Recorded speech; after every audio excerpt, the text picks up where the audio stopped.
فرض نماز کے بعد ہاتھ اٹھا کے دعا مانگنا یا اجتماعی حیت پہ دعا مانگنا کسی بے غبار صحیح حدیث سے ثابت نہیں ہے.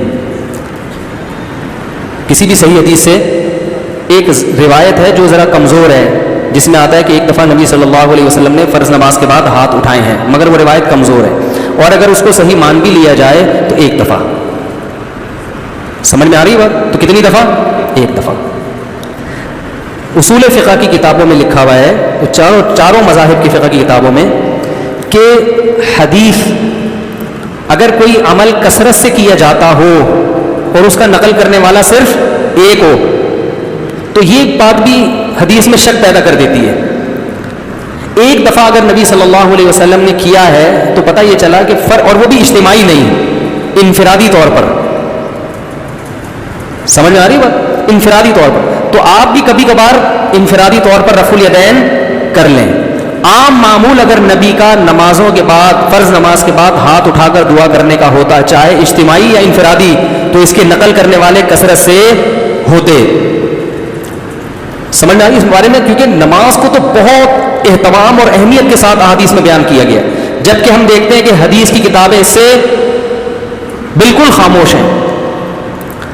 سمجھ میں آ رہی بات؟ دوسرا مسئلہ, بعض حضرات یہ کہتے ہیں کہ بہت ساری حدیثیں ہیں جن میں آتا ہے کہ رسول اللہ صلی اللہ علیہ وسلم نے فرض نماز کے بعد دعا کی بہت ترغیب دی ہے, اور آپ نے فرمایا کہ سب سے زیادہ دعا قبول کس وقت ہوتی ہے؟ فرض نماز کے بعد. اس حدیث کا مطلب سمجھیں. جب بھی ایک حدیث کو بیان کیا جائے گا دوسری احادیث کو سامنے رکھ کر, خود نبی اور صحابہ نے اس حدیث پر کیسے عمل کیا ہے. ہم نبی کو دیکھتے ہیں کہ کہیں بھی نہیں کسی صحیح حدیث میں ملتا کہ نبی صلی اللہ علیہ وسلم کا یہ معمول تھا کہ آپ فرض نماز کے بعد ایسے دعا مانگتے تھے. خلفائے راشدین سے بھی کوئی روایت نہیں ملتی, نہ صحیح نہ ضعیف. بھائی دیکھو ہمارے ہاں تو یہ پابندی سے ہو رہا ہے نا پانچوں نمازوں میں ہر مسجد میں, اگر صحابہ میں بھی ایسا ہوتا تو کوئی ضعیف روایت تو ملتی نا صحابہ کرام سے, نہ صحیح ہے نہ ضعیف ہے. اور نبی سے بھی کوئی کثرت سے ایک روایت ہے, اس کی سند پہ بھی کیا ہے, ٹھیک ہے بعض نے اس کو صحیح کہا بعض نے ضعیف کہا, مگر وہ بھی متفق علیہ صحیح نہیں ہے. تو یہ کیسے ہو سکتا ہے کہ ایک عمل پابندی سے ہو رہا ہو اور اس کا نقل کرنے والا کوئی ہو ہی نہیں. تو اب ہم دیکھتے ہیں کہ جو حدیث میں آتا ہے فرض نماز کے بعد آپ صلی اللہ علیہ وسلم نے دعا کی ترغیب دی ہے, خود کیسے دعا مانگی ہے. تو ہم دیکھتے ہیں کہ نبی سے دوسری حدیثوں میں کیا ملتا ہے. آپ نے فرمایا جس نے فرض نماز کے بعد اللہم انت السلام پڑھا, کسی حدیث میں آتا ہے آپ نے فرمایا اللہم لا مانع لما اعطیت ولا معطی لما منعت ولا ينفع ذا الجد منک الجد. کسی میں آتا ہے جس نے فرض نماز کے بعد آیت الکرسی. خود آپ کا اپنا معمول بھی یہی. تو پتہ یہ چلا ان کلمات کو حدیث میں دعا سے تعبیر کیا جا رہا ہے. یہ وظائف ہیں. وظیفہ اس دعا کو کہتے ہیں جن کے یعنی لگے بندے کلمات ہوں, اس کو بھی دعا سے تعبیر کیا جاتا ہے. اس کی مثال ایسے ہے جیسے ہم کہتے ہیں افطار کی دعا, آذان کے بعد کی دعا, مسجد میں داخل ہونے کی دعا, مسجد سے باہر نکلنے کی دعا. تو وہ دعا کیا ہے؟ اللہم افتح لی ابواب رحمتک, مخصوص کلمات. اذان کے بعد کی دعا کیا ہے؟ اللہم رب ہذہ الدعوۃ التامہ. تو فرائض کے بعد جو دعا ہے وہ بھی کیا ہے؟ آیت الکرسی, اللہم انت السلام, اللہم لا مانع لما اعطیت. یہ کلمات, ان کلمات کو کیا کہا گیا ہے؟ بولو بھائی, دعا. اور ابن تیمیہ رحمہ اللہ کی رائے یہ ہے جو تفرد ہے کہ فرض نماز کے بعد سے مراد ہے جو اتحیات کے درود شریف کے بعد ہم دعا پڑھتے ہیں, رب اجعلنی مقیم الصلاۃ ربنا آتنا, جو کیونکہ حدیث میں آتا ہے دبور کل صلاۃ. تو دبر کا جو لفظ ہے عربی میں وہ بعد کے معنی میں بھی استعمال ہوتا ہے اور اینڈ کے معنی میں بھی. ابن تیمیہ رحمہ اللہ کہتے ہیں کہ جو ہم نماز کے آخر میں اتحیات پڑھتے ہیں پھر درود شریف پڑھتے ہیں, اس کے بعد جو دعائیں کرتے ہیں نا, تو فرض نماز کے بعد سے مراد کیا ہے؟ یہ والی. لیکن یہ ان کا تفرد ہے. ہم کہتے ہیں ایسا نہیں بلکہ سلام کے بعد. مگر دعائیں کون سی؟ وہ جو منقول ہیں. یہاں تک میں سمجھا پایا اپنی بات؟ آگے چلیں. اور نبی صلی اللہ علیہ وسلم نے مختلف مواقع پر مختلف وظائف پڑھے ہیں فرض نماز کے بعد, کبھی آیت الکرسی, کبھی اللہم انت السلام. تو ہم یہ کہتے ہیں دوسری طرف حضرت عائشہ رضی اللہ تعالی عنہا کی حدیث ہے کہ آپ صلی اللہ علیہ وسلم فرض نماز کے بعد اللہم انت السلام کے بقدر بیٹھتے تھے اور پھر کھڑے ہو جایا کرتے تھے. ان دونوں حدیثوں کو ملا کے پتہ چلتا ہے کہ فرض نماز کے بعد جتنے وظائف منقول ہیں یہ سارے نہیں پڑھنے, کبھی کوئی اور کبھی کوئی. اہمیت چونکہ اللہم انت السلام کی زیادہ ہے, اور وہ دائمی معمول رہا ہے نبی کا جیسے حضرت عائشہ کی, تو اس کو ہم نے اہمیت دی. اور ہم کہتے ہیں کہ پھر آپ فوراً کھڑے ہو کر سنتوں میں مشغول ہو جائیں, باقی وظائف اور تسبیحات آپ پڑھیں سنتوں کے بعد. اس طرح تمام حدیثوں میں تطبیق. اور اہل حدیث حضرات یہ کہتے ہیں کہ نہیں, فرض نماز کے بعد ہی آپ تمام معمولات پورے کریں, اس کے بعد سنتیں پڑھیں. تو یہ علماء میں ایک اختلاف ہے, لیکن ہاتھ اٹھا کے دعا مانگیں جیسے ہمارے ہاں رائج ہے, یہ کہیں بھی نہیں ہے. حتیٰ کہ چاروں, یہ تو اب یعنی اہل حدیث میں بھی نہیں ہے, وہ تو سب کو پتہ ہے نہیں ہے.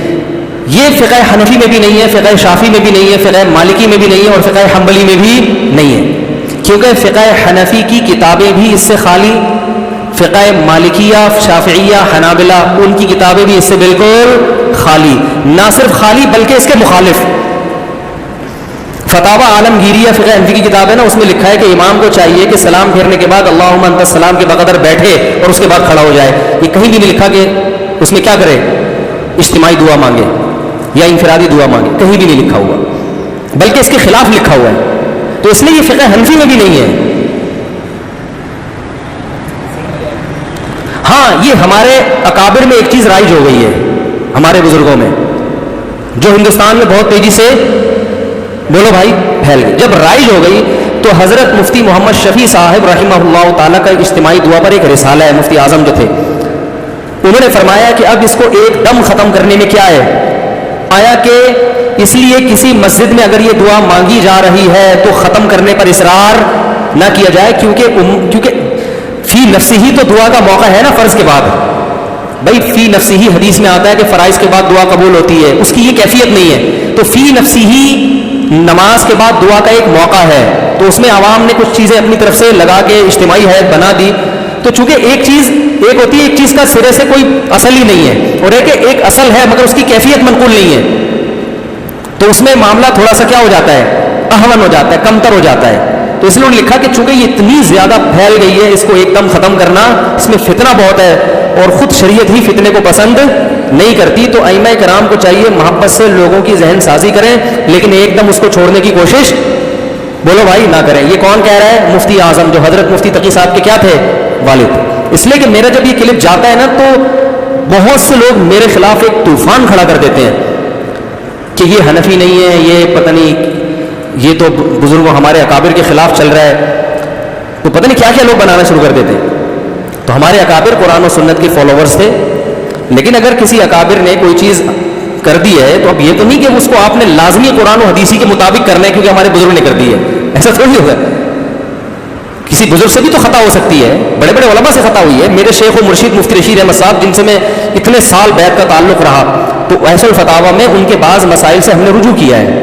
ہم نے کہا یہ حضرت کی رائے تھی مگر ہم اس سے متفق بولو بھائی نہیں ہے. تو اب اس کا یہ مطلب کہ ہم اکابر کو نہیں مانتے, اور ہمارے شیخ نے بعض چیزوں میں اپنے شیخ سے اختلاف کیا ہے. تو یہ تو علماء میں ہر دور میں چلا آ رہا ہے کہ امام ابو یوسف نے بعض چیزیں امام ابو حنیفہ کی نہیں مانی, تو کیا مطلب وہ امام حنیفہ کو ہی نہیں مانتے تھے؟ تو اگر بعض اکابر, سب نہیں, اگر ہم اپنے کسی بعض اکابر سے کوئی مسئلے میں اختلاف کر لیتے ہیں تو اس کا یہ مطلب نہیں ہے کہ ہم ان اکابر کو گمراہ سمجھنے لگے. بعض لوگ کہتے ہیں آپ کا علم زیادہ تھا, یہ ان علماء کا علم زیادہ تھا, تو میں ان سے کہتا ہوں آپ کا علم زیادہ ہے, مفتی شفیع صاحب کا علم زیادہ ہے. ٹھیک ہے نا؟ تو ایسا تھوڑی کہ میرا تفرد ہے. تو حضرت مفتی شفیع صاحب رحمہ اللہ کی بھی رائے تھی. مفتی رشید احمد صاحب بھی بہت بڑے عالم تھے, حضرت مفتی شفیع صاحب کے نائب تھے وہ فتوے میں. ان کا پورا اصل الفتاویٰ میں ایک رسالہ ہے کہ فرائض کے بعد رفع الیدین سے دعا نہیں ہے, پورا رسالہ لکھا ہے انہوں نے. تو وہ بھی تو ہمارے اکابر ہی میں سے ہی تھے. تو ہاں یہ کہہ سکتے ہیں کہ اکابر میں اس مسئلے میں کیا ہے, اختلاف ہے. تو ٹھیک ہے, آپ کو جس کی رائے زیادہ بہتر لگے آپ اس کی رائے کو فالو کریں, دوسرے کی رائے پر طنز نہ کریں. آپ کو اگر میری رائے غلط لگتی ہے تو آپ ان اکابر کی رائے کو فالو کریں, ہم پہ طنز نہ کریں. اور ہمیں اگر یہ رائے صحیح لگتی ہے تو ہم اس رائے کو فالو کریں. میں کبھی اس مسئلے پہ کسی دوسرے بزرگوں یا اکابر پر طنز نہیں کرتا. مجھے لوگ آ کے بتاتے ہیں کہ فلاں مسجد کے امام اجتماعی دعا کراتے ہیں, میں کہتا ہوں بھائی ٹھیک ہے, وہ اپنی رائے ہوگی ان کی, اس کی وجہ سے نہ اس امام کی توہین جائز, بلکہ میں تو یہاں تک کہتا ہوں میری مسجد میں بھی جب مؤذن صاحب پڑھاتے ہیں نماز تو وہ اجتماعی دعا کراتے ہیں. مؤذن صاحب میں نے کبھی آپ کو منع کیا؟ میں اس لیے منع نہیں کر رہا, میرے مقلد تھوڑی ہیں. یہ کہہ سکتے ہیں بھائی فلاں امام بھی کر رہے ہیں, فلاں بزرگ بھی کر رہے ہیں, فلاں وہ عالم, وہ آپ سے بڑے عالم ہے, وہ کر رہے ہیں, تو یہ میرے تھوڑی مقلد ہے. تو میں کیا کہوں گا بھائی, جب ایک اتنے بڑے عالم کو فالو کر رہے ہیں تو میں کیا کہہ سکتا ہوں؟ میں اپنی رائے دلائل کی دنیا میں پیش کر دوں گا، بھئی یہ سمجھ میں آ رہی ہے ٹھیک ہے، نہیں آ رہی ہے تو بھی ٹھیک ہے، کوئی اتنا بڑا ایشو نہیں ہے کہ جس پہ ہم ایک دوسرے کے خلاف مناظرے کریں، فتوے دیں. ساری مسجدیں جتنی بھی ہیں اس سب میں اجتماعی دعا ہوتی ہے.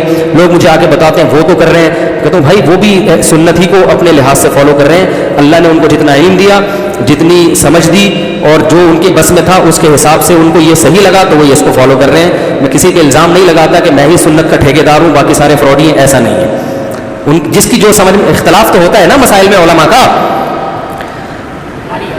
تو جب اختلاف تو ہوتا ہے نا تو پھر اس لیے وہ تو کوئی بات نہیں. امام ابو یوسف کا امام ابو حنیفہ سے اختلاف ہوا تو یہ تو نہیں کہ وہ غلط ہو، دونوں صحیح ہیں. امام شافعی کا امام ابو حنیفہ سے ہوا تو پھر بھی دونوں صحیح ہیں. تو آپ کو جس کی بات سمجھ میں آ رہی ہے فالو کریں، کسی پر کیچڑ نہ اچھالیں.